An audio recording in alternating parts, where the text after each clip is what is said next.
யா question பேப்பர்ல first உங்களுக்கு கொடுத்திருப்பாங்க கண்டு கான்னு கொடுத்திருப்பாங்க. கண்டு கால you will be having, so I am talking about course B. கண்டு கால you will be having 2 passages, so each for 7 marks. so இது வந்து லாஸ்ட், இது வந்து உங்களுக்கு இப்ப கிடையாது, இது முன்ன உள்ள பேப்பர்ன்றால 5 marks கொடுத்திருக்காங்க. இப்போ என்ன பண்ணிருக்காங்க அப்படினா 3 MCQs வரும், 2 டிஸ்கிரிப்டிவா எழுத வேண்டி வரும்.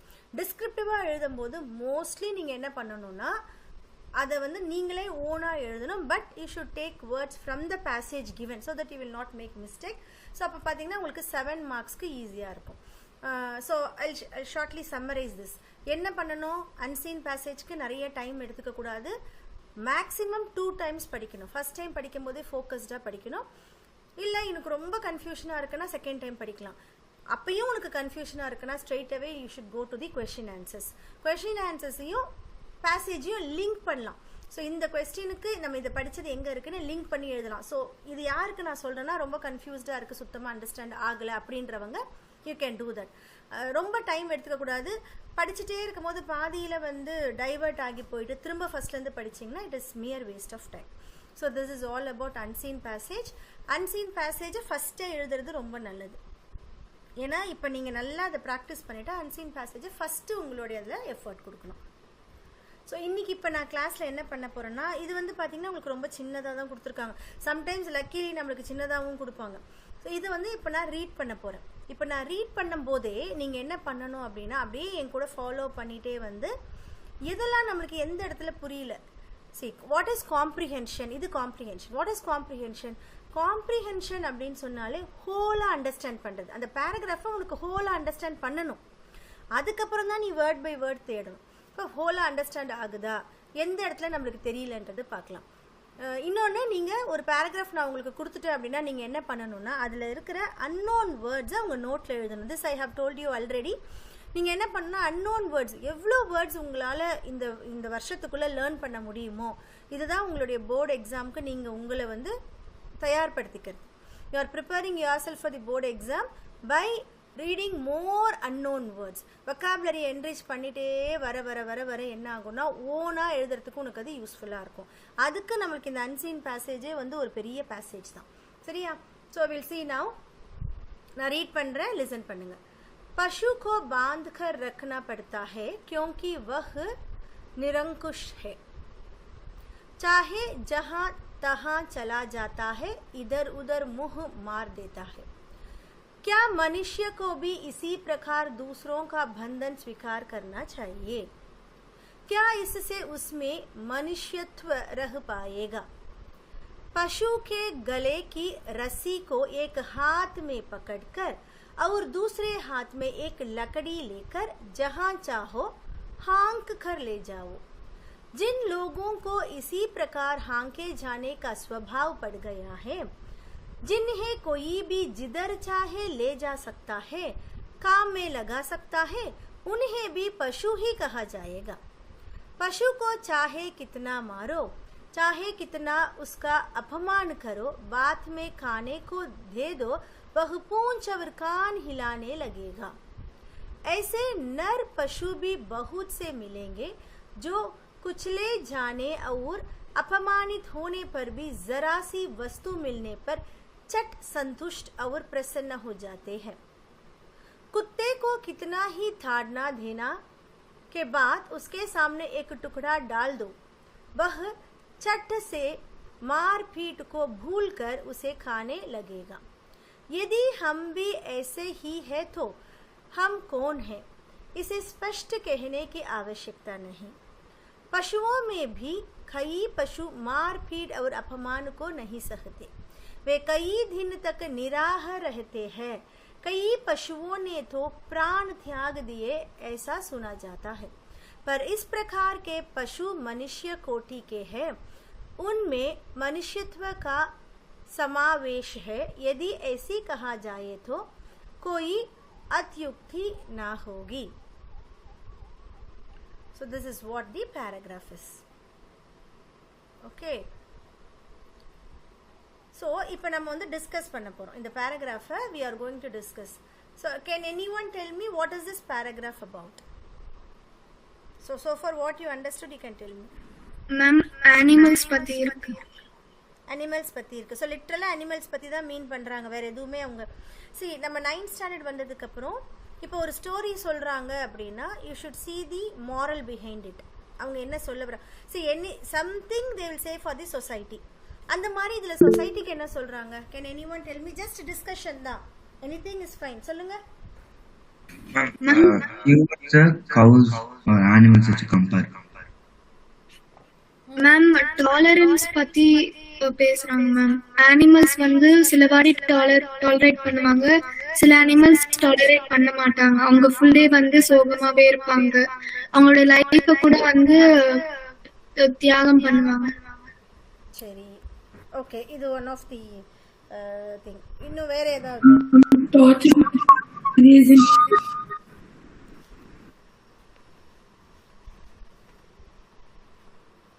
grazing cows. grazing cows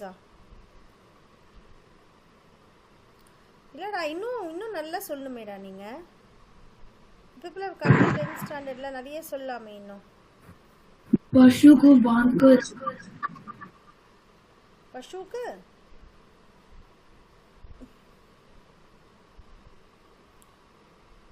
புரியலையேடா. சில பேர் வந்து எவ்வளவு அவமானம் ஆனாலும் இது கரெக்ட். யார் சொல்றா இத? who saying this? இப்ப சொன்னாங்க who's that? சில பேர் ரொம்ப யார் எவ்வளவு அவமானப்பட்டாலும் who's that? யார் சொல்றது இத? Sreejith, very good. சொல்லு சொல்லலாம், அப்படி சொல்லு. சில பேர் எவ்வளவு அவமானப்படுத்தாலும் அவங்க வந்துட்டு அத செல்ஃப் ரெஸ்பெக்டா இல்லாம அவங்க ஏதாவது வாங்கணும். ஸோ இப்போ கவி இதில் எதை பற்றி, சாரி த ரைட்டர் லேக்கக் எதை பற்றி இங்கே சொல்ல வராருன்னு பார்த்தீங்கன்னா, ஸோ மனுஷங்க வந்து நமக்கு வந்து செல்ஃப் ரெஸ்பெக்ட், ஸ்ரீஜித் கரெக்டாக சொல்லிட்டேன் பாருங்கள். ஸோ அதுதான் இப்போ. ஏன்னா இதை நீங்கள் தெரிஞ்சுக்கிட்டிங்கன்னா தான் கொஷின் ஆன்சர்ஸ் பண்ண முடியும். சரி, ஜஸ்ட் லைக் தட். இப்போ நான் சில பேருக்கு சொல்வேன், உனக்கு புரியலையா, கொஷினை படித்து பேராகிராஃபோட லிங்க் பண்ணு, அவங்களுக்கு வந்து ஜஸ்ட் பாஸ் ஆகிறதுக்கு. அந்த மாதிரி நீங்கள் என்ன பண்ணணும், ஒரு பேராகிராஃப் படிக்கிறீங்கன்னா என்ன சொல்ல வராங்கன்றது ஃபஸ்ட்டு அண்டர்ஸ்டாண்ட் பண்ணிக்கணும். ஓகே, இப்போ நீங்கள் சொன்னீங்க இது அனிமல் பற்றின story. No, that is not the thing. சில பேர் சொன்னீங்க இது வந்து அனிமல்ஸ் எப்படி இருக்காங்க, மேன் எப்படி இருக்கான்னு கம்பேர் பண்ணுறாங்க, அது ஓரளவுக்கு ஓகே. நெக்ஸ்ட் கம்ஸ் தட் அவங்க என்ன சொல்ல வராங்க, செல்ஃப் ரெஸ்பெக்ட் மனுஷனுக்கு எவ்வளோ முக்கியம்னு சொல்ல வராங்க. அப்போ ஃபஸ்ட்டு என்ன பண்ணிட்டாங்க, அனிமல் பற்றி சொல்லிட்டாங்க. அனிமல்ஸ் வந்து நீ எவ்வளோ தான் அடித்தாலும் then it will come for ஃபுட்டுன்னு சொன்னாங்க. இது எவ்ரி ஒன் வில் அண்டர்ஸ்டாண்ட். அதுக்கப்புறம் என்ன சொன்னாங்கன்னா, அனிமல்லையும் சில அனிமல்ஸ் இருக்குது. அது புரிஞ்சிச்சா உங்களுக்கு லாஸ்ட் லைனில்? Every one understood? நிராகார்னா என்னடா அர்த்தம்? எப்படி பிரிப்பீங்க அந்த வேர்டை? சமாஸ்க்கு நமக்கு பிரிக்கணும், எப்படி பிரிப்பீங்க சொல்லுங்க பார்க்கலாம். நிராகார்ன்ற வேர்ட் எப்படி பிரிப்பீங்க? ஸோ நிர் பிளஸ் ஆகார்னா என்ன அர்த்தம்? சாப்பாடு இல்லாமைன்னு அர்த்தம். ஓகே, ஸோ நிராக ரஹித்தே. அப்போ என்ன மீன் பண்ணுறாங்கன்னா, அனிமல்ஸ்லேயும் சில அனிமல்ஸ் இருக்குது, அது என்ன பண்ணும், தன்னை வந்து இந்த மாதிரி அதோட டிஸ்ரெஸ்பெக்டை பொறுக்காமல் அது சாப்பிடாமையே என்ன பண்ணும், தோ பிராண தியாக தியே ஏசா சுனா ஜாத்தா ஹை. ஸோ இந்த மாதிரி நம்ம கேள்விப்பட்டிருக்கோம். சில அனிமல்ஸ் வந்து, ஸோ நிறைய நம்ம வீட்டில் வளர்க்குற நாயெல்லாம் பார்த்தோம்னா என்ன பண்ணோம்னா, அது சில நாய்ங்க வந்து ரொம்ப கோவம், நம்மக்கிட்ட ரொம்ப உரிமையாக கோவிச்சுக்கும். ஸோ நம்ம சாப்பாடு வந்து வச்சா கூட அது கோவமாக இருக்கும், சாப்பிடாம இருக்கும். இதெல்லாம் வந்து அதோட செல்ஃப் ரெஸ்பெக்டை குறிக்குது. पर इस प्रकार के पशु मनुष्य कोटि के है. ஸோ இந்த மாதிரி அது அனிமலாக இருந்தாலும் சரி மனுஷனாக இருந்தாலும் சரி அது வந்து கோட்டியில் ஒருத்தர்னு சொல்கிறாங்க. ஸோ ஒன் அமாங் தி க்ரோர்னு சொல்கிறாங்க. எல்லாருக்குமே அந்த செல்ஃப் ரெஸ்பெக்ட் இருக்காது. उनमें मनुष्यत्व का समावेश है. यदि ऐसा कहा जाता है तो ये अत्युक्त ना होगी. ஸோ யார்கிட்ட வந்து உண்மை மனுஷத்துவன்னு என்னதுடா? What is the meaning for மனுஷத்துவ?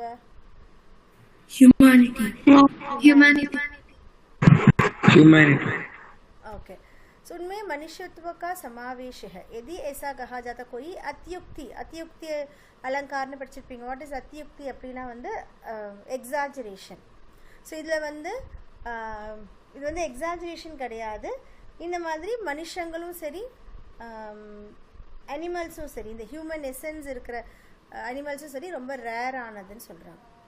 சரியா? Good, very good. ஸோ இந்த பேராகிராஃப் வந்து நான் உங்களுக்கு சென்ட் பண்ணுவேன். திரும்பவும் நீங்கள் என்ன பண்ணுங்கன்னா, நான் குரூப்பில் சென்ட் பண்ணதுக்கப்புறம் ரீட் பண்ணி எந்த வேர்ட்ஸ் நம்மளுக்கு தெரியல, இப்போ இனிமேல் நீங்கள் நெக்ஸ்ட்டு கான்சென்ட்ரேட் பண்ண வேண்டியது அதனுடைய வேர்ட்ஸ். எதெல்லாம் நியூ வேர்ட்ஸாக இருக்கோ அதுக்கு மீனிங் தெரிஞ்சுக்கிட்டு படிங்க சார். மீனிங் தெரிஞ்சுக்கிறதுக்கு உங்களுக்கு நிறைய சோர்ஸ் இருக்குது. You can go for Google translation. அப்போ போகலாம் நீங்கள் கூகுள் ட்ரான்ஸ்லேஷன், டிக்ஷனரி, எதை வேணால் நீங்கள் எடுத்து பார்க்கலாம். சரியா? So will be going for the next one. இப்போ ஸோ இன்றைக்கி அட்லீஸ்ட் நம்ம 2 பேராகிராஃபாவது கம்ப்ளீட் பண்ண போகிறோம். நீங்கள் கேட்பீங்க மேம் கொஷின் ஆன்சர்ஸ்லாம் வேண்டாவான்னு கேட்டால் வேண்டாம். கொஷின் இது நீங்கள் அண்டர்ஸ்டாண்ட் பண்ணிட்டீங்கனாலே கொஷின் ஆன்சர்ஸ் பண்ணிடலாம். ஸோ நான் சொல்கிற மாதிரி ஹோம்ஒர்க்கில் உள்ளே இருக்கிறது, அதாவது என்னென்ன உங்களுக்கு தெரியாத வேர்ட்ஸ் இருக்கோ அதையும் லேர்ன் பண்ண பாருங்க. நிரங்குஷ் மீனிங் என்ன? क्योंकि वह निरंकुश है, அதாவது என்ன சொல்கிறாங்கன்னா வந்து இட் ஓன்ட், அதாவது நிர் அங்குஷ். ஆக்சுவலாக இது நிர் அங்குஷ், இதுவும் அப்படி தான். அங்குஷ்னா என்னென்னா ரூலை ஃபாலோ பண்ணுறவங்க.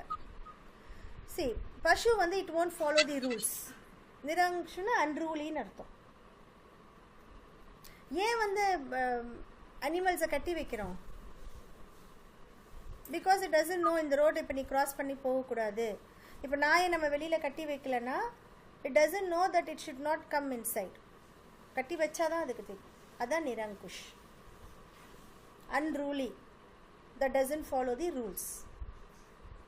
ஓகேவா? ஸோ இப்போ இதை தான் நான் சொன்னேன். இப்போ உங்களுக்கு இந்த நிரங்குஷ்க்கு மீனிங் தெரியல, write it down separately in your notebook. உங்களுக்கு ஃப்ரைடே அதான் ஹோம்ஒர்க்கு.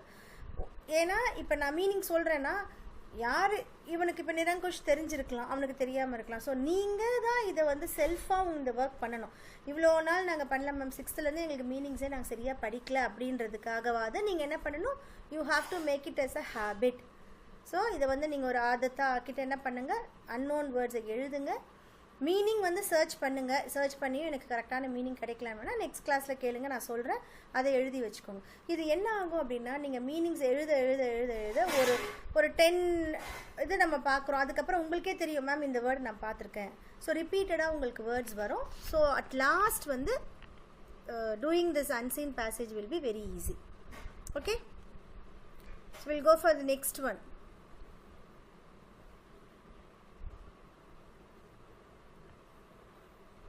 இப்போ 10Bலேருந்து ஒன்று எடுத்துக்கலாமா? Will go for 10B sample paper.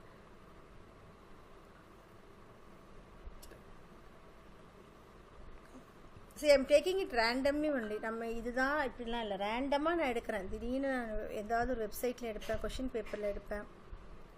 Okay, so this is what I told for 10B. ஒன்று வந்து லிட்ரேச்சர் பேஸ்டாக இருக்கும். உங்களுடைய கொஷின் பேப்பரில் போர்டு எக்ஸாமில் பார்த்தீங்கன்னா 1 paper will be literature based. இங்கே பாருங்கள், உங்களுக்கு வந்துருச்சு பாருங்கள். This is 10B paper I டோல்டணும். உடனே வந்து 10A கவலைப்படாதீங்க. 10A எல்லாம் ரெண்டுமே வந்து எப்படி வேணாலும் வரலாம் உங்களுக்கு. You don't have any choice, எப்படி வேணாலும் வரலாம். So straight away will go for this. இதை ரீட் பண்ணுறேன் நான். ஓகே, ரீட் பண்ணும்போதே லிசன் பண்ணிவிட்டு இப்போ நீங்கள் வந்த மாதிரி come to a conclusion and அதை அண்டர்ஸ்டாண்ட் பண்ணி எக்ஸ்பிளைன் பண்ண பாருங்கள். After this we'll go for, so Rachana के आधार पर ஆல்ரெடி நம்ம டீச் பண்ணிட்டோம் இல்லையா, அதனால ஒரு 10 or 15 sentences பார்க்கலாம். if time permits, டைம் இருக்கும், நம்ம will do that. என்ன பண்ணணும் அப்படின்னா, ரச்சனா के आधार पर சுத்தமாக தெரியாது மேம், நான் இன்றைக்கி தான் வந்திருக்கேன் அப்படின்னா you can just listen to the class. அதுக்கப்புறம் வந்து அதுக்கு என்ன பண்ணலான்றதை நான் சொல்கிறேன். சரி, so I'm going to read this now.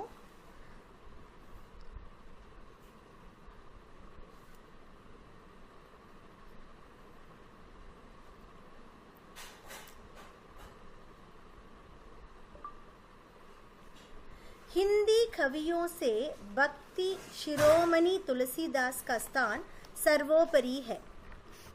तुलसी जैसे कवि काव्य की विशुद्ध, मनोमयी, कल्पना प्रवण तथा श्रृंगारात्मक भाव भूमियों के प्रति उत्साही नहीं हो सकता. उनका संत हृदय परम कारुणिक राम के प्रति ही उन्मुख हो सकता है, जो जीवन के धर्ममय सौंदर्य, मर्यादापूर्ण शील और आत्मिक शौर्य के प्रतीक है. विजय रथ के रूपक में उन्होंने संत जीवन की रूपरेखा उभारी है और अपनी राम कथा को इसी संतत्व की चरितार्थ बना दिया है। उनका काव्य भारतीय जीवन की सबसे बड़ी आकांक्षा मर्यादित जीवन एक्चुअली जीवन आचर्य अथवा संत जीवन को वाणी देता है। धर्ममयी जीवन की आकांक्षा भारतीय संस्कृति का वैशिष्ट्य है। तुलसी के काव्य में धर्म का अनावरण और अक्षुण्ण रूप ही प्रकट हुआ है। मध्य युग की आध्यात्मिकता का प्रतिनिधित्व करते हुए भी उनका काव्य भारतीय आत्मा के चिरंतन सौंदर्य का प्रतिनिधि है, जो सत्य, तप, करुणा और मैत्री में ही आरोहण के देवधर्मी मूल्यों को अनावृत करता है।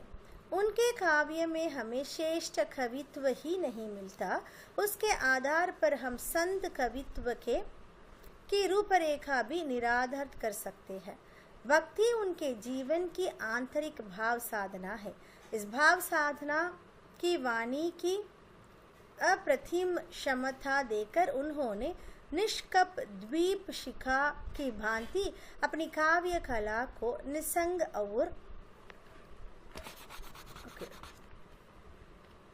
निवैयक्तिक द्वीप्ति से भरा है।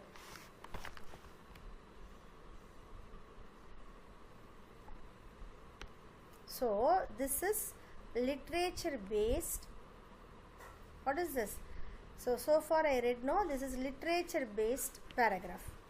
இதில் என்ன புரிஞ்சுது? சரி, ஃபஸ்ட்டு நம்ம படித்தது லாங்குவேஜ் பேஸ்டு, இது எது பேஸ்டு? Literature based. இதில் என்ன புரிஞ்சுது சொல்லுங்க பார்க்கலாம். மேம் இது ஒரு கவியோட இன்ட்ரோடக்ஷன் மாதிரி இருக்கு மேம். Very good. கவியோட இன்ட்ரோடக்ஷன். யார் அந்த கவி? तुलसीदास. வெரி குட். துளசிதாஸ் கவியினுடைய இன்ட்ரோடக்ஷன். ஸோ ஹிந்தி கவியோமே பக்தி சிரோமணின்னு சொல்கிறாங்க அவரை. பக்தி சிரோமணின்னா என்ன? பக்தியில் திளைத்தவர்னு ரொம்ப. அது வந்து யாருன்னு பார்த்தீங்கன்னா துளசிதாஸ் கா ஸ்தான் சர்வோபரி है. துளசிதாஸ் இப்போ உங்களுக்கு இருக்குது, 10th ஸ்டாண்டர்டுக்கு உங்களுக்கு இருக்குது. அதாவது ஏக்கு இருக்காது, பிக்கு இருக்கும். சரியா? அவரோட பிளேஸ் தான் ரொம்ப கிரேட்டான ஒரு என்ன சொல்கிறது, ஒரு கிரேட் பிளேஸ் அவருக்கு. तुलसी जैसा कवि काव्य की विशुद्ध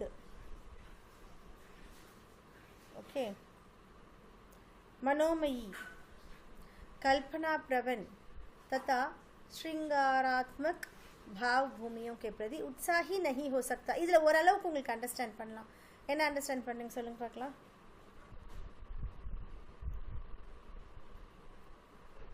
ட்ரை பண்ணுங்கடா. இது நம்ம ட்ரை தான். இது இப்போ எக்ஸாமில் வந்துருச்சு, என்ன பண்ணுவோம்? ட்ரை பண்ணி எழுதிட்டு தானே வருவீங்க எப்படியாவது. So you can try.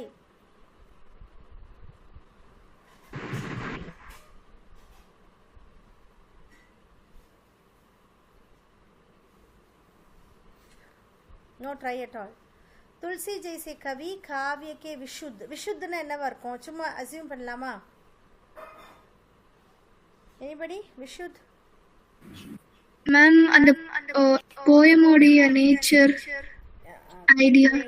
Okay, so correct. நேச்சர்ன்றது it's right, to some extent it's right. So என்ன சொல்கிறாங்கன்னா, இப்போ ஒரு காவியா எப்படி இருக்கணும், ஒரு லிட்ரேச்சர் எப்படி இருக்கணும்னு பார்த்தீங்கன்னா அதுக்குன்னு சர்டன் ரூல்ஸு. இந்த மாதிரி இவ்வளோ தோஹான்னு பார்த்தீங்கன்னா 2 lines இருக்கணும். ஸோ சந்து தோஹான்னு சொல்லுவாங்க. ஸோ அதுதான் விஷுத். விஷுத்துனா பியூரிட்டின்னு அர்த்தம். இங்கே சொல்கிற மாதிரி அந்த அதுக்கான ஸ்ட்ரக்சர். மனோமயின்னா என்ன அர்த்தம்? மனோமயினா மனசை கவரக்கூடியது. ஸோ ஒரு காவியை படிக்கிறோம் அப்படின்னா should it be very attractive. கல்பனா பிரவன், இமேஜினேட்டிவ். இப்போ துளசி என்ன பண்ணுவார்னா இதெல்லாம் பற்றி கவலைப்பட மாட்டார். இப்படிலாம் இருக்கணுன்றது அவருக்கு முக்கியமே கிடையாது. ஸ்ருங்காராத்மகனா பியூட்டிஃபுல்லாக இருக்கிறது, அதாவது ஒரு சென்டிமெண்ட்டோடு இருக்கிறது, இந்த பாவ் பூமி இதெல்லாம் இருக்கிறது. பிரதி உற்சாகி நஹி ஹோ சக்தா. இது வந்து அவருக்கு is not interested towards that. அப்போ அவருக்கு என்ன இன்ட்ரெஸ்ட் அதில் பாருங்கள். உன்கா संत हृदय परम कारुणिक राम के प्रति. இப்போ ஓரளவுக்கு அண்டர்ஸ்டாண்ட் ஆச்சா? उन्मुक्त हो सकता है जो जीवन के धर्ममयी सौंदर्य அதாவது போயமோட பியூட்டி பார்க்க மாட்டாரு அந்த போயம்ல என்ன இருக்கும் லைஃபினுடைய தர்மத்தை பற்றின பியூட்டி இருக்கும் மரியாதை பூர்ணா ஸோ லைஃப்பில் நம்ம எப்படி மரியாதையோடு நடந்துக்கணும் டிக்னிட்டி ஓகே ஷீல்னா என்ன அர்த்தம் மாடஸ்டி ஆத்மிக் ஷௌரி அப்படின்னா அதாவது என்ன சொல்லுவாங்க பக்தியாக இருக்கிறது என்ன சொல்லுவாங்க டிவோஷ்னலாக இருக்கிறது ஓகே ஸோ இதை பற்றி தான் அவருடைய கவிதா இருக்கும் இப்போ ஓரளவுக்கு அப்படியே கொண்டு போயிடலாமா இப்போ ரீட் பண்ண அண்டர்ஸ்டாண்ட் பண்ண முடியுமா இப்போ பாருங்கள் இதுக்கப்புறம் என்ன கொடுத்துருக்காங்க விஜய் रथ के रूपक में उन्होंने संत जीवन की रूपरेखा उबारी है அப்போ விஜய் ரத்ன்றது அவருடைய ஒரு ரைட்டிங் அவரோட ஒரு கிரியேஷன் அப்போ அந்த கிரியேஷனில் அவர் என்ன பண்ணியிருக்கிறாரு என்ன பண்ணியிருக்காருடா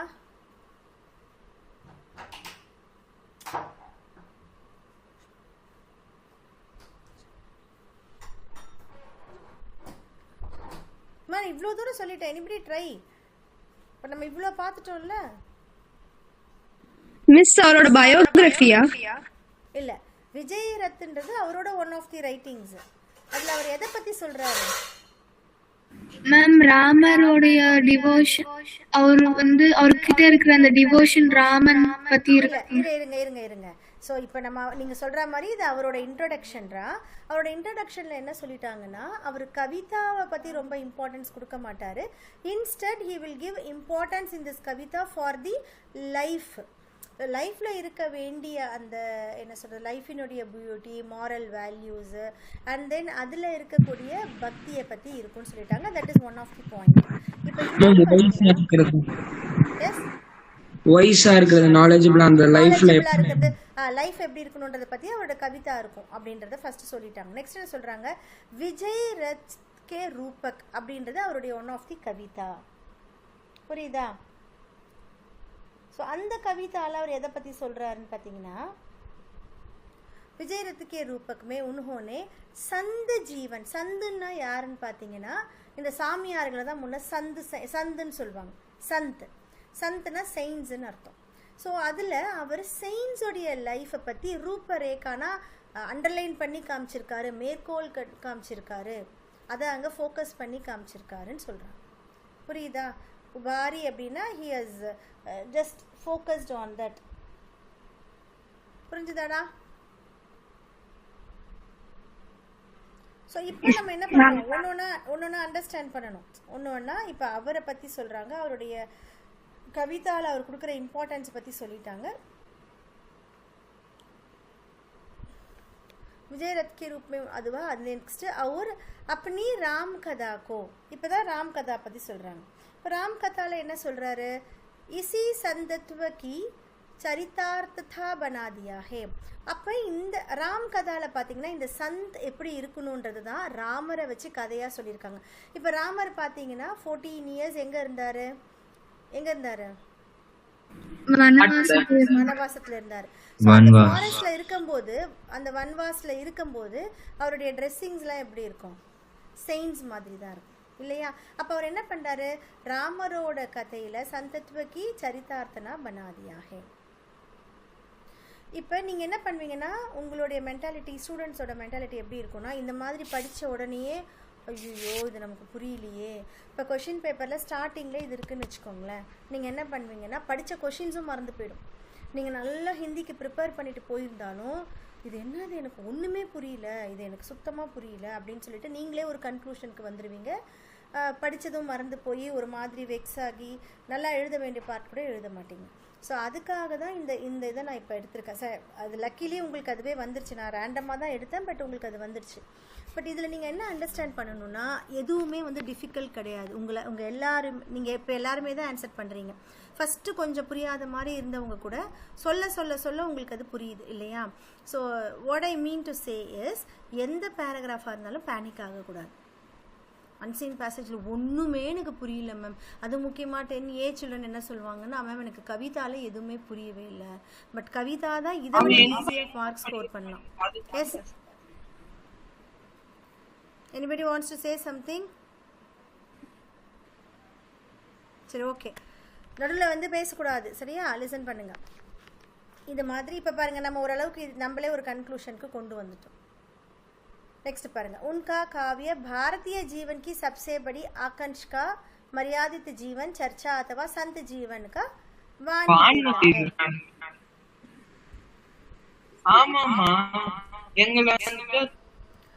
धर्ममयी जीवन की आकांक्षा भारतीय संस्कृति का वैशिष्ट्य है. ஸோ இதில் பாருங்கள் எவ்வளோ அழகாக கொடுத்துருக்காங்க. தர்மமயி ஜீவன், நம்ம லைஃப் வந்து தர்மத்தோடு இருக்கிறது. ஸோ நம்ம தர்மத்தோடு இருந்தோம் அப்படின்னா பாரதிய சன்ஸ்கிருதிக்கா வைசிஷ்டியம் அது யூனிக்னஸ். இந்த வார்த்தையெல்லாம் உங்களுக்கு நாட் ஓன்லி ஃபார் லிட்ரேச்சர், உங்களுக்கு லாங்குவேஜ்லேயும் இந்த வார்த்தையெல்லாம் தெரியணும். வைசிஷ்டிய அப்படின்னா என்ன அர்த்தம் அப்படின்னா யூனிக், எக்ஸ்ட்ராடினரி. நம்மளுடைய கல்ச்சரினுடைய ஒரு யூனிக்னஸ்ஸே என்னது? தர்மமயி ஜீவன். இதை தான் துளசிதாஸ் சொல்கிறாரு.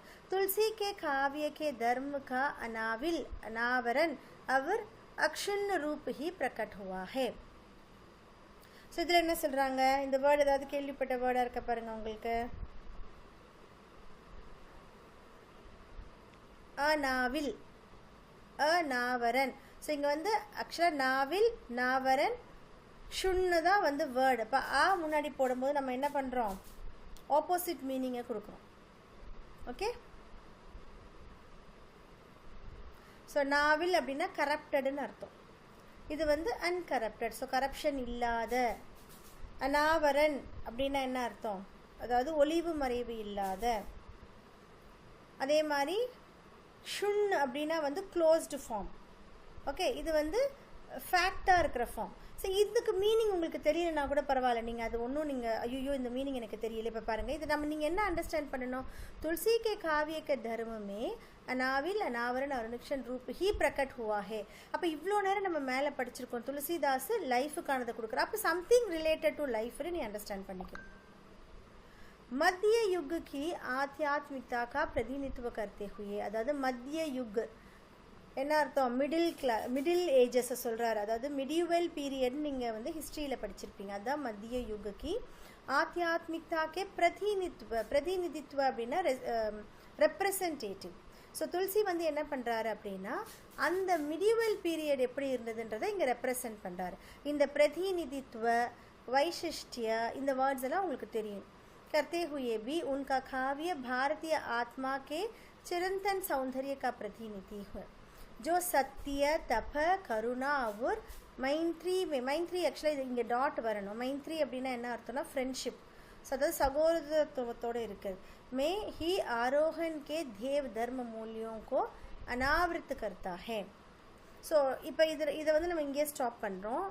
நீங்கள் என்ன பண்ணணுன்னா இந்த பேராகிராஃபும் நான் உங்களுக்கு வந்து அனுப்புவேன். ஸோ இந்த பேராகிராஃபும் இதுக்கு ஒரு நாளைக்கு இப்போ 2 பேராகிராஃப் நீங்கள் முடிச்சிருக்கீங்க. நீங்கள் அந்த 2 பேராகிராஃபில் இருக்கிற அன்னோன் வேர்ட்ஸ் மட்டும் எழுதிட்டு திரும்பவும் இதை ரீட் பண்ணி பார்க்கணும். அப்போ உங்களுக்கு நல்லா அண்டர்ஸ்டாண்ட் பண்ணும். சரியா?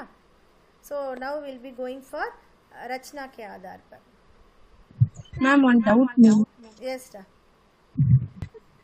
Ma'am, if the questions ask like, what is the word meaning and what is the sentence is saying about, then how to answer it? அப்படி கேட்கவே மாட்டாங்க. see, comprehension அப்படின்னாலே அதான் நான் உங்களுக்கு ஃபர்ஸ்டே சொன்னேன். comprehension அப்படின்னா what do you understand as a whole. நான் ஃபர்ஸ்டே உங்களுக்கு சொன்னேன் இல்லையா, அந்த பேராகிராஃப் படிக்கும்போது நீ வந்து அதில் இருக்கிற இன்னர் ஹிடன் ட்ரூத் என்ன, what does they want to say about, இதில் என்ன அவங்க கருத்து சொல்ல வராங்கன்றத முக்கியமாக நீ படித்தாலே நீ எழுதிடலாம். நீ எத்தனை வேணால் எடுத்து பார்த்துக்கோ, how many question paper, sample papers எடுத்து பார்த்தாலும் நீங்கள் கேட்குற மாதிரி அந்த வேர்டு கேட்க மாட்டாங்க. ஆனால் இப்படி கேட்கறதுக்கான சான்சஸ் இருக்குது. எப்படின்னா வச்சுக்கோங்களேன், இப்போ நாவில்னு இருக்குன்னு வச்சுக்கோங்களேன், அது வந்து விலோம் சப்தி என்ன, இப்போ நாவில் இருக்குது, விலோம் சப்தி என்னன்னு அது கூட இப்போ கேட்க மாட்டாங்க 10th ஸ்டாண்டர்டில். Up to 8th standard you'd have ஆஸ் that sort of questions. But இப்போ அது மாதிரி வராது. கண்டிப்பாக நீ காம்ப்ரிஹென்சிவாக நீ என்ன அண்டர்ஸ்டாண்ட் பண்ணுறதுன்றது தான் அவங்களுடைய இன்டென்ஷன். சரியா? Ma'am, I also have a doubt. Yes, ma'am. Ma'am, like, how many MCQs will be there? 3 MCQs, only 3 MCQs, 2 will be descriptive questions. So totally 3 plus 2 plus 2. So how many marks you got? 5. 8, 7. So descriptive is for 2 marks. Okay. So totally 7 marks you'll be getting. Okay. So ஈஸியாக வாங்கிட்டு வந்துடலாம் இதில் 7 marks. But should not get panic. அதே மாதிரி நான் சொன்னது எல்லாமே இந்த அன்சீன் பேசேஜில் நீங்கள் ஃபாலோ பண்ணணும். லைக் ரொம்ப டைம் ஸ்பெண்ட் பண்ணக்கூடாது. ஃபஸ்ட்டு நம்ம ஃப்ரெஷ்ஷாக உட்காருவோம் எக்ஸாம் ஹாலில். இது பார்க்கும்போது ஓகே நம்ம பண்ணிடலாம். ஏன்னா பின்னாடி கொஷின் திருப்பி பார்ப்பீங்க, எல்லா கொஷின் ஆன்சரும் உனக்கு தெரியும். க்ரியேட்டிவ் பார்ட் பார்ப்பீங்க, ஆல் லெட்டர் ரைட்டிங் இன்னும் ஜென்ரல் எஸ்ஸே கூட உனக்கு தெரிஞ்சது வந்துருச்சு. But you are very happy. அந்த மாதிரி எப்போயுமே emotionally we should be balanced. அப்படி ரொம்ப ஹாப்பியாக இருக்கும் போது என்ன பண்ணுவேன், நமக்கு தான் அந்த பக்கம் எல்லாம் தெரியுமே, இது ரொம்ப நேரம் படிக்கலான்ட்டு படிப்பீங்க. அதுவும் பண்ணக்கூடாது. சரியா? பேலன்ஸ்டாக இருக்கணும். மேக்ஸிமம் நான் தான் சொல்லிட்டேன், we have calculated time for many times. திரும்ப திரும்ப நான் கேல்குலேட் பண்ணதுனால நான் சொல்கிறேன், 6 minutes தான் மோர் தென் இனஃப் இதை படிக்கிறதுக்கு.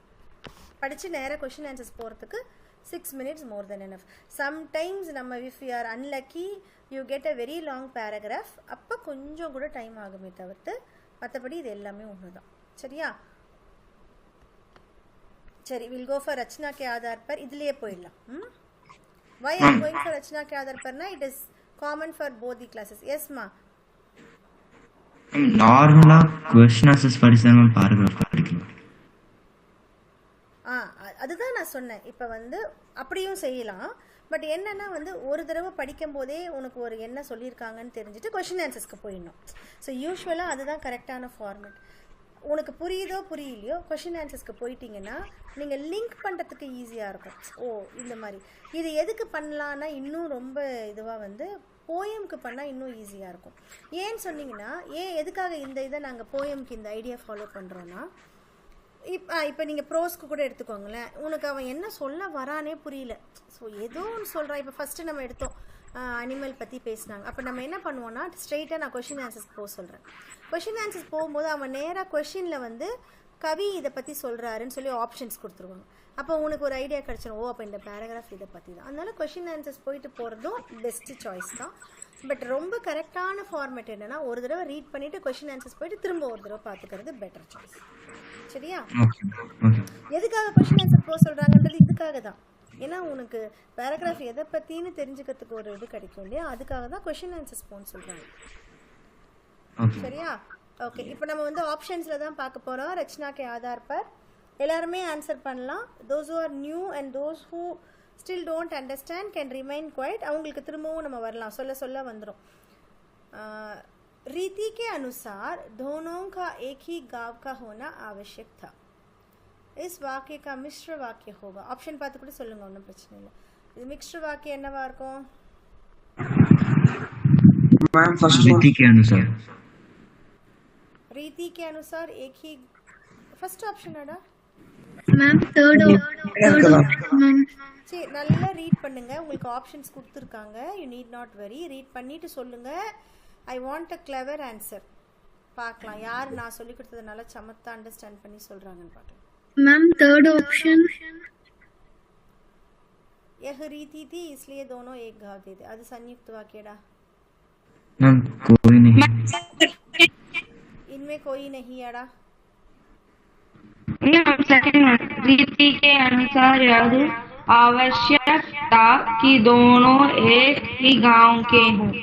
இது யார் சொன்னது ஆன்சர்? விஷ்ணுதாவா? शिवानी मैम. ஓகே சிவானி, வெரி குட் சிவானி. ஏன்னா நான் சொல்லி கொடுத்தவங்க சொல்ல சிவானி, நீ தான் சிவானி சொன்ன. நான் எத்தனை தடவை உங்களுக்கு சொல்லியிருக்கேன், மிக்ஸ்டு வாக்கியனா உங்களுக்கு கீ வரும், கண்ணை மூடிட்டு நீங்கள் போட்டுடலாம். வை வாட் ஹேப்பன் டு எவ்ரிபடிடா? ஏண்டா எவ்வளோ தடவை சொல்லி கொடுத்தேன், கீ இருக்கும். மிக்ஸ்டு வாக்கியம் தானே அவங்க கேட்டிருக்காங்க.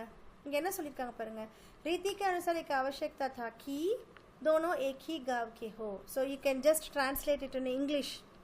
So it is a rule that it is a necessary, it is a mandatory rule that both of them should be in one village. That how many times I told you that it is a mixed vakya. मंडले एत्तिकोंगा सरिया. Thanks Shivani. Next, Calcutta वासियों के लिए 26 जनवरी 1931 का दिन महत्वपूर्ण था. सरल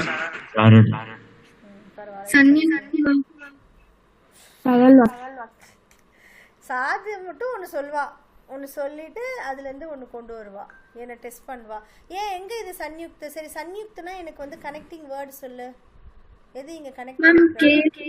கேலியே ஐயோ ஐயோ, கேலியே கிடையாதுடா. கேலியே எப்போ எப்படி கனெக்டிங் வேர்ட் ஆகும்? கல்கத்தா வாசியம் கேலியே அவங்களுக்கு அப்படின்னு தானே சொல்கிறாங்க. அது எப்படி கனெக்டிங் வேர்டா? கேலியே எங்கே கனெக்டிங் வேர்டாக வரும்டா? கனெக்டிங் வேர்டுனா என்ன? 2 சென்டென்ஸாக, இப்போ இது 2 சென்டென்ஸாக நீ பிரிக்கணும். சரி, கனெக்டிங் வேர்டு கேலியேன்னு வச்சுக்கோ. 2 சென்டென்ஸ் பிரிக்கணும். எப்படி 2 சென்டென்ஸ் பிரிப்போம்? கல்கத்தா வாசி ஒரு சென்டென்ஸு, மீதியெல்லாம் ஒரு சென்டென்ஸா? சரி, நல்லா ஞாபகம் வச்சுக்கோங்க. சன்யுக்து வாக்கியம் அப்படின்னா 2 சென்டென்ஸ் இருக்கும். அந்த 2 சென்டென்ஸை ஒரு வேர்டு. சரியா? நல்லா ஞாபகம் வச்சுக்கோங்க. I'm telling you. இப்போ உங்களுக்கு ஏதோ ஒன்று டவுட்டாக இருக்குது, இது சன்யுக்த வாக்கியமாக இருக்கலாமா? இப்போ சாது சொன்ன மாதிரி இந்த மாதிரி டவுட்ஸ் வரணும். ஸோ இப்போ சாது சொன்ன மாதிரியே இது வந்து சன்யுக்த வாக்கியமாக இருக்கலாம் அப்படின்னு டவுட்டு வந்தால் உடனே நீ என்ன தேடணும்? இந்த கனெக்டிங் வேர்டு எங்கே? சரி, இப்போ அவளுக்கு அது கேலியே கனெக்டிங் வேர்டாக தோணுது. அப்போ நீங்கள் என்ன யோசிச்சு பார்க்கணும்? கேலியே கனெக்டிங் வேர்டா? ஓகே, அப்போ 2 சென்டென்ஸ் எங்கே? 2 சென்டென்ஸ் எங்கே? சரியா? ஸோ இவ்வளவும் இருந்தால் மட்டும்தான் அது சன்யுக்த வாக்கிய. சரியா? ஸோ உங்களை நீங்களே கொஷின் பண்ணுங்க. சரி, I want to mark it as சன்யுக்த வாக்கிய. So where are all these things, அந்த ரூல்ஸ் பார்த்துக்கோங்க. அதே மாதிரி தான் இது பார்த்தீங்களா? இப்போ நீங்கள் என்ன சொன்னீங்கன்னா, ஃபஸ்ட்டு ஒன் சொன்னீங்க, தேர்டு ஒன் ஆப்ஷன் சொன்னீங்க. இப்போ தேர்டு ஒன் ஆப்ஷன் எடுத்துக்கோங்களேன். யாரெல்லாம் இது மிக்ஸ்டு வாக்கிய சொன்னீங்க? யஹ் ரீதி தி இஸ்லியே தோனோ ஏக்கு காவ் சேதே. இங்கே நான் உங்களுக்கு என்ன சொல்லியிருக்கேன்? இவங்க கேட்டிருக்கிறது மிக்ஸ்டு வாக்கிய. மிக்ஸ்டு வாக்கியனா என்ன அர்த்தம்? Complex sentence. அந்த காம்ப்ளெக்ஸ் சென்டென்ஸில் ஃபஸ்ட்டு வேர்ட் சென்டென்ஸ்லேயும் ஒரு கனெக்டிங் வேர்டு இருக்கணும், செகண்ட் சென்டென்ஸ்லேயும் ஒரு கனெக்டிங் வேர்டு இருக்கணும். இங்கே ஃபஸ்ட்டு சென்டென்ஸில் எங்கே கனெக்டிங் வேர்டு இருக்குது? Then how can it be mixed வாக்கிய? These questions you have to ask yourself. இங்கே ஒரே ஒரு இஸ்லியே மட்டும்தான் இருக்குது, அதனால் இது சன்யுக்த வாக்கிய. ஸோ எப்பயுமே அந்த ரூல்ஸை வச்சு பாருங்கள். அந்த ரூல்ஸ் அதுக்கு கேப்பபிளாக இருந்தால், அதில் வந்து அந்த ரூல்ஸ் அது கரெக்டாக ரெண்டுமே ஒத்து போனால் மட்டும்தான் you can mark it as. சரியா? இங்கே பாருங்கள், இது ஈஸியாக சொல்லிடுவீங்க. வஹ் யுவதி வாமிரோ தி ஜோ லபாத்தி गांव की रहने वाली थी. மிக்ஸ்டு வாக்கியம். இங்க என்ன சென்டென்ஸ் இருக்கு? இப்ப மிக்ஸ்டு வாக்கியம் சொல்லிட்டேன். அப்ப இதுல என்ன கனெக்டிங் வேர்ட் இருக்கு? கரெக்ட், ஜோ இருக்கு. பட் வஹு இருக்கு. வஹும் தான் 2 வார்த்தை இருக்கணும். இங்க பாருங்க, வஹு யுவதி வாமிரோதி, அந்த பொண்ணு வாமிரோ தான். யாரு லபாத்தி காவல, அந்தவும் யாரும் வந்து நம்மளுக்கு கனெக்டிங் வேர்டு. புரியுதா? நெக்ஸ்ட், வஹு யுவதி வாமிரோ லபாத்தி गांव में சரல் வாக்கிய. Very good. பிகாஸ் சரல் வாக்கியல என்ன இருக்கணும்? நம்மளுக்கு ஒரே ஒரு சப்ஜெக்ட் இருக்கணும், ஒரு ப்ரெடிகேட் இருக்கணும். சப்ஜெக்ட் ப்ரெடிகேட்க்கு ஹிந்தில என்ன சொல்லணும்? சொல்லுங்க பார்க்கலாம். சரியா? ஸோ இங்கே பாருங்க, வஹ் யுவதி வாமிரோ அது வரைக்கும் சப்ஜெக்ட், லபாத்தி गांव में रहती थी ப்ரெடிகேட். नेक्स्ट बहु युवती वामिरोती और लपाती संयुक्त वाक्य. सी संयुक्त वाक्यல பாருங்க 2 சென்டென்ஸ் இருக்கு, ஒரு கனெக்டிங் வேர்ட் இருக்கு. got it children? புரியுதா? so if you want to mark it as certain things, question yourself. so இது எல்லா ரூலுக்கும் ஒத்து போகுதான்னு क्वेश्चन பண்ணிட்டு அதுக்கு அப்புறம் மார்க் பண்ணு. எஸ் மேம், செகண்ட் ஒன் क्वेश्चनல சரள் வாக்கிய சாமானிய வாக்கிய அது ரெண்டுமே ஒண்ணுதானே? ரெண்டுமே ஒண்ணுதான். சும்மா இதெல்லாம் உங்களை கன்ஃபியூஸ் பண்றதுக்காக கொடுத்துருக்காங்க. சரி, அவன் 4 ஆப்ஷன் கொடுக்கணும், அவன் என்ன பண்ணுவான் அதுக்காக. சரியா? அப்ப ஆன்சர் சரள் வாக்கிய. எஸ், நீ சரள்னு ஆன்சர் மார்க் போட்டாலும் உனக்கு கரெக்ட், சாமானிய வாக்கியன்னு நீ மார்க் பண்ணாலும் கரெக்ட். Okay ma'am. சரி. ஸோ நிறைய பேருக்கு இது தெரியாது, சரளும் சாமானியம் ஒன்னான்றது கூட தெரியாது, அதுக்காக கூட இதை கொடுத்துருக்கலாம். சாதாரண சொல்லுவாங்க, சாமானிய வாக்கியம்னு சொல்லுவாங்க. ஒரே மீனிங் தானே, ஒண்ணுமே இல்லைல்ல, சேம் மீனிங் வந்து சரள். என்னமா அப்புறம் எப்படினா எம்சிக்கு 2 கரெக்ட் ஆன்சர் வரும். போர்டு எக்ஸாம்ல உங்களுக்கு வரும் அந்த மாதிரி. இப்போ இதே என்ன பண்ணுவாங்கன்னா, ஸ்கூல்ல டீச்சர்ஸ் என்ன பண்ணுவாங்கன்னா, நீ சரள் தான் போடணும், நீ எப்படி நீ சாமானிய போடலான்னுவாங்க. பட் போர்டு எக்ஸாம்ல கீன்னு சொல்லி அவங்க ஒரு கீ இது கொடுப்பாங்க, அதுலலாம் இதெல்லாமே இருக்கும். அதே மாதிரி தான் இப்போ அலங்கார் இருக்கும் பாருங்க, அலங்கார்னு ஒரு சாப்டர் இருக்கும், அதுல கூட 2 அலங்கார் மார்க் பண்ணாலும் கரெக்ட்னு போடுவாங்க. பட் உங்க டீச்சர்ஸ் அதுக்கு மார்க் கொடுக்க மாட்டாங்க. உங்க டீச்சர்ஸ் வந்து ஒரே கண்ணோட்டத்தில் இதுதான் நீ போடணும்னுவாங்க. பட் போர்டு எக்ஸாம்ல வில் கெட் மார்க்ஸ். निम्न में से संयुक्त वाक्य, இதுல எது संयुक्त वाक्य சொல்லுங்க பார்க்கலாம். Third option ma'am. ये वजीर अली आदमी है या भूत? ஒரு தடவை எல்லாமே பார்த்துடலாமா?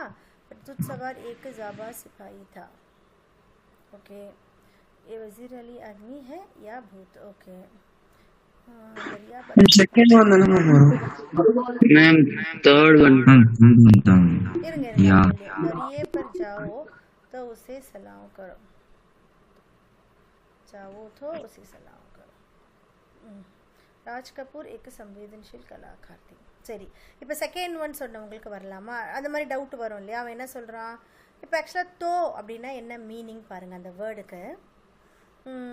अगर मैं घर चले तो मुझे ஏதோ ஒன்று வச்சுக்கோங்களேன், मुझे खाना मिलेगा समथिंग एल्स.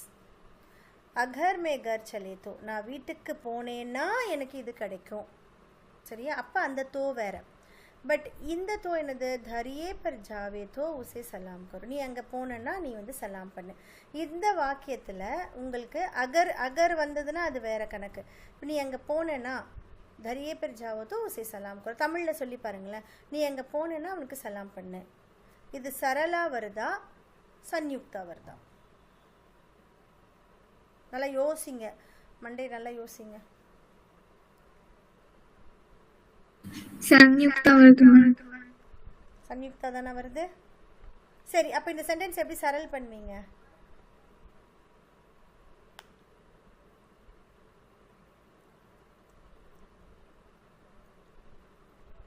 இது சரலாக்குங்கடா, இதே சென்டென்ஸை சரலாக்குங்க. யாரெல்லாம் இது சன்யுக்தி இல்லைன்னு சொல்கிறீங்க? ஹேண்ட்ஸ் ரைஸ் பண்ணுங்க பார்க்கலாம்.